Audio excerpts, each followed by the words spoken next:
Good morning, good people. Today is Thursday, October 10th, 2024, and it is almost 6 o'clock in the morning. It's getting a little bit cooler outside. Finally, let's see what the forecast is going to be for today, actually. Should have done that earlier. It's 60 degrees. Oops. The high today is supposed to be 97. Okay, so it's going to be another warm day here in almost the middle of October. But here we are at Department of Career Services, where our goal is the same as always, to help our students and interested people on their journey through this life, to maximize the journey so they get to the destination when they should, prepared and being prepared by the journey, having been enriched by the journey, etc. But they're ready for the destination. So that's what we do. How do we do it? Well, we do it three ways. One, the worksheet down below. When you're down there, subscribe, click on the bell, share, you know the thing. Do all that, because part of it is spreading the message. It's like Jesus said, his third commandment: make disciples of all nations. Okay, go out, get other people to do it too, because if we all do it, it works. We'll hear that from Yuval Harari a little bit later here.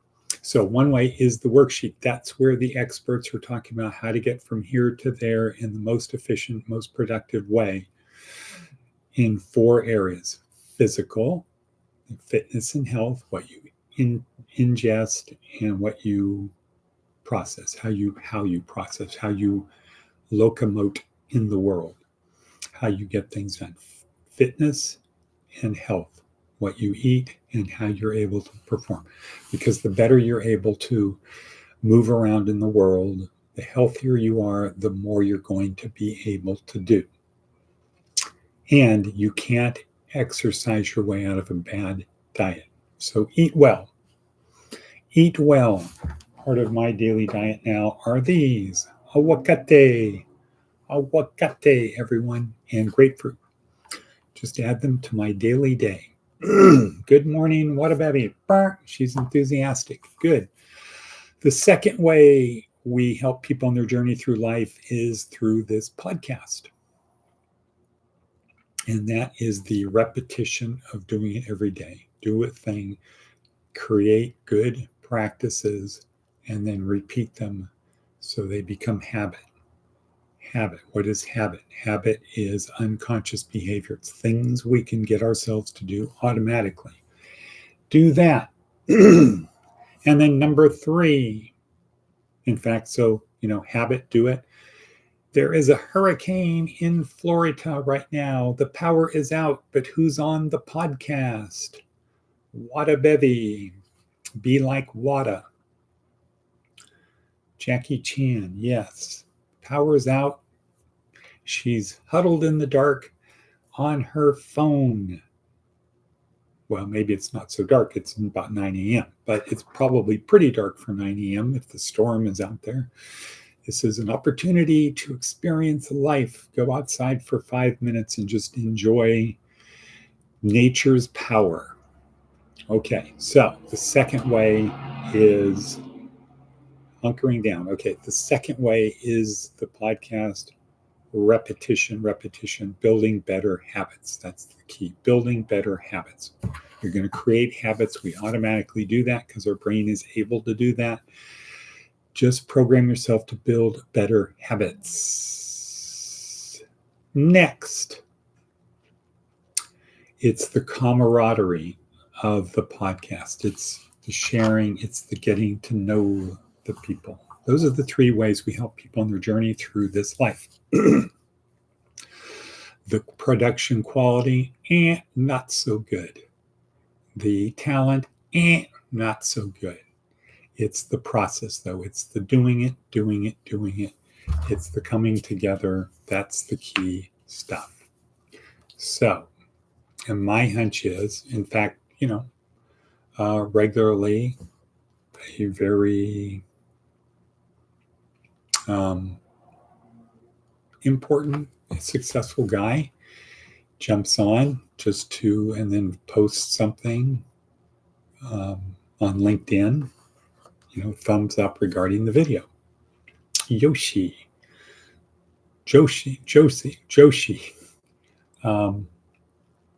gets on just to acknowledge, hey, boom, thumbs up, good, glad you're doing it every day. And the fact that we're here every day gives comfort to people, right? Okay, so we're 6 minutes in. Our theme of today, be enthusiastic. What? Be enthusiastic. What? First we're in a blender, now we're saving lives. What? So we're going to talk about that. That's another Darren Hardy red letter. But let's see, what does an 80-year-old say? Advice from an 80-year-old. Whistle.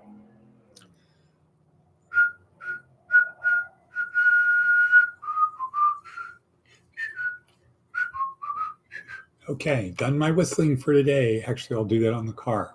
On the way to Las Vegas on my trip today.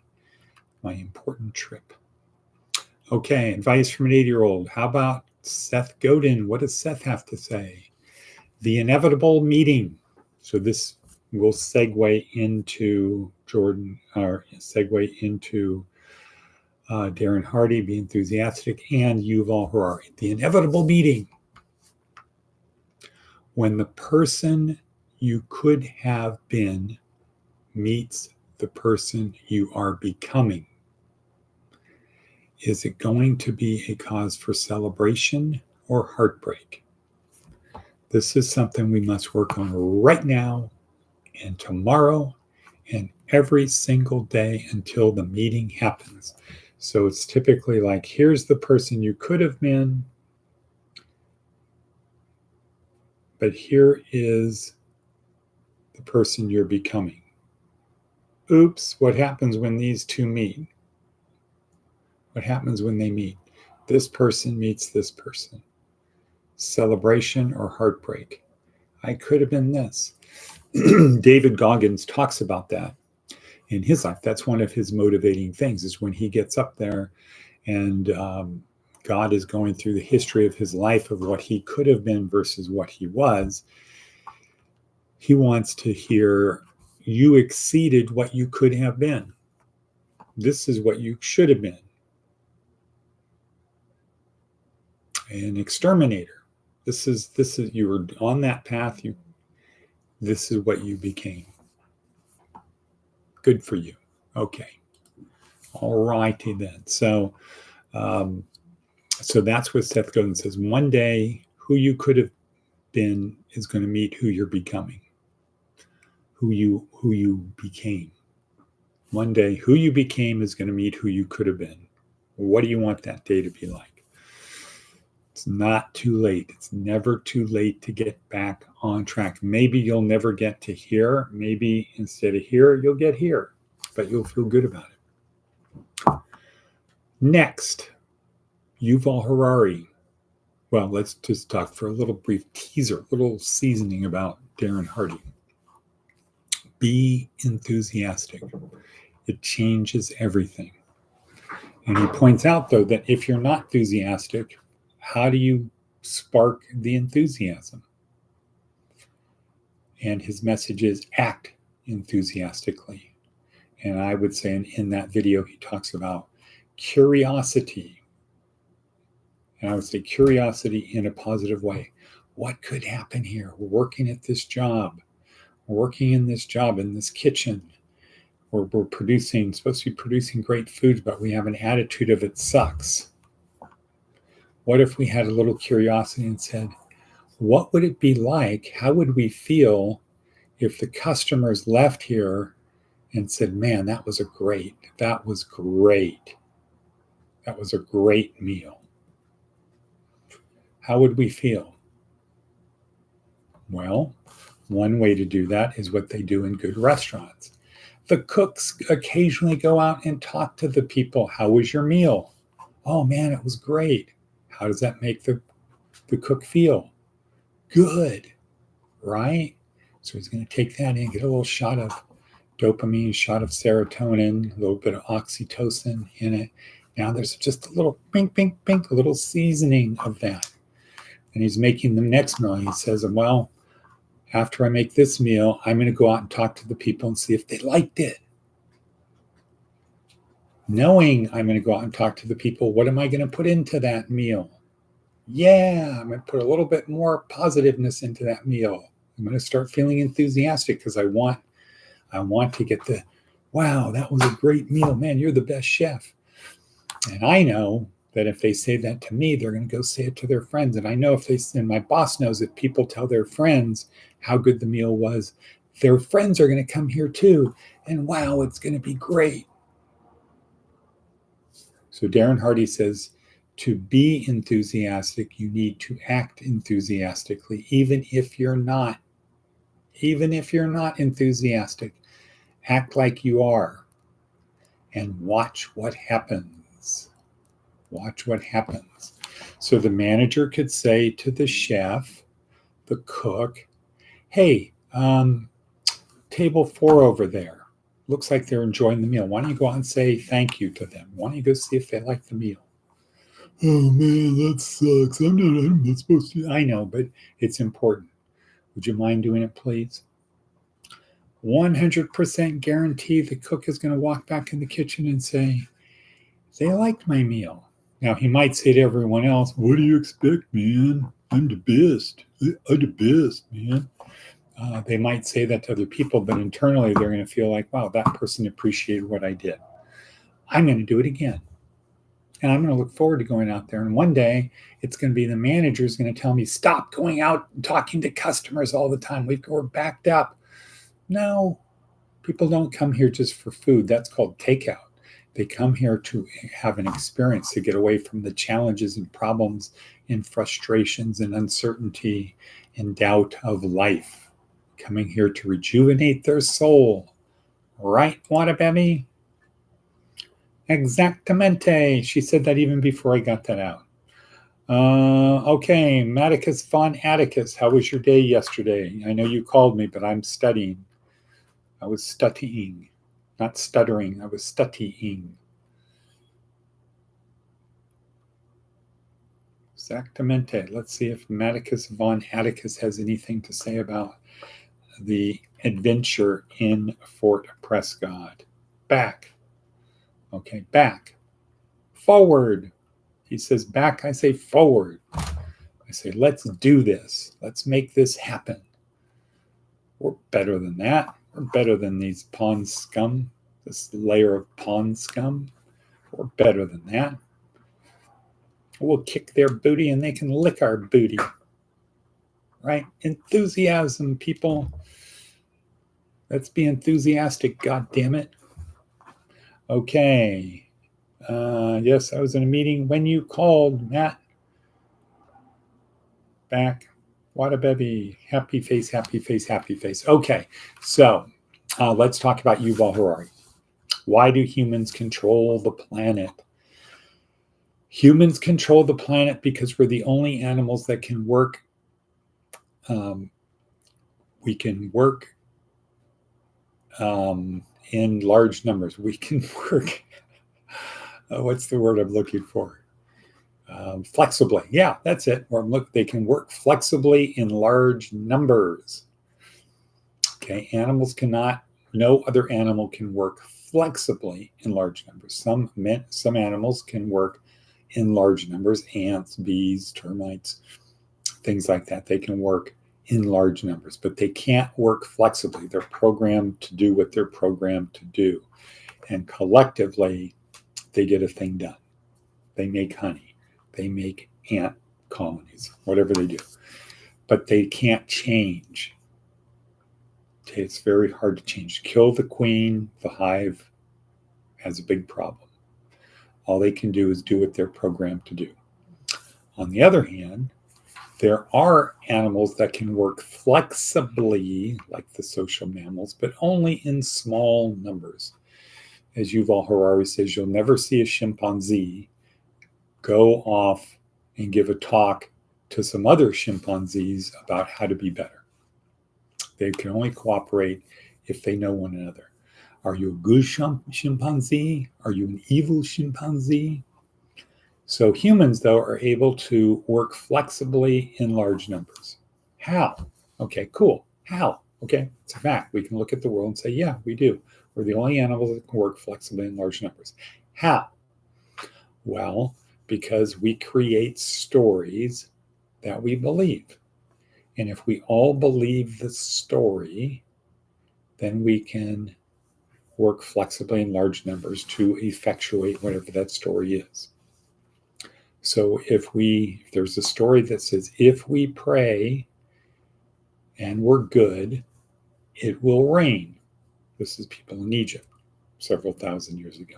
If we're good and we pray, it will rain. And if it rains, the Nile will gently flood and bring rich nutrients into our farmlands. So we have to pray and be good. If it doesn't flood, what does that mean? We didn't pray or we weren't good. So now we start looking for who didn't pray, who wasn't good. And then we persecute that person. We pull them out of our thing. And the next year it rains. We're extra diligent. It rains, it floods, and we have good crops. And we say, see, it works. It works. Praying works. But the reality that we know today is that praying doesn't bring rain. Rain brings praying if you believe that praying causes rain. So if you believe the story, praying brings rain, and you pray, and it rains, you'll believe it's because you prayed. So you'll continue to pray. So we create stories. What's another story? Money is another story. Right? Human rights are another story. Countries are another story. All of these are fictitious stories. You've all heard what I call them. They're fictitious stories. If we believe the story, then we'll act on it. Now you could say, well, why are humans the only ones that can create fictitious stories? Because you're never going to see two chimpanzees go off into the sunset. Why is it humans? And the answer is because only humans have the ability to think in a objective reality. A rock is a rock, a mountain's a mountain, a river's a river, and a subjective or fictitious reality where it's not just a sunset, it's a beautiful sunset. It's a scary mountain. We can think subjectively. So we can think in two different ways. So when we can think subjectively, people can get an idea of better or worse in a subjective sense. So this is something I want to do because I believe that. So we have the ability to believe stories that we can create. Well, how is it that humans are the only ones that are able that have subjective reality, fictitious reality, and objective reality? Very simply, we have more neurons, is how it appears. We have more neurons, especially in our prefrontal cortex. So we have more processing power in a special place, so we can do that. And why do we have more neurons? Well, Susanna Herculano says because we cook our food. We're also the only animals that cook our food. So what that does is it gives us more calories in a shorter amount of time, more nutrients in a shorter amount of time. And that means what?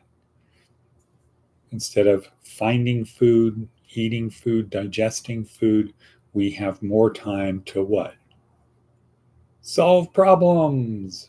Right. We have more time to solve problems. And when we start solving problems, what do we need to do? We need more brain power. And we need more brain power. What do we need? More neurons. And so that's the simple answer. In 19 minutes and 29 seconds, going to say, hasta la vista, baby. Atticus von Atticus, I can talk to you between 9:30 and 10:30 if you want to give me a call. My time, 9:30, 10:30 my time. I'll be driving to Lost Wages. And with that, we're going to say, Shivas, don't forget your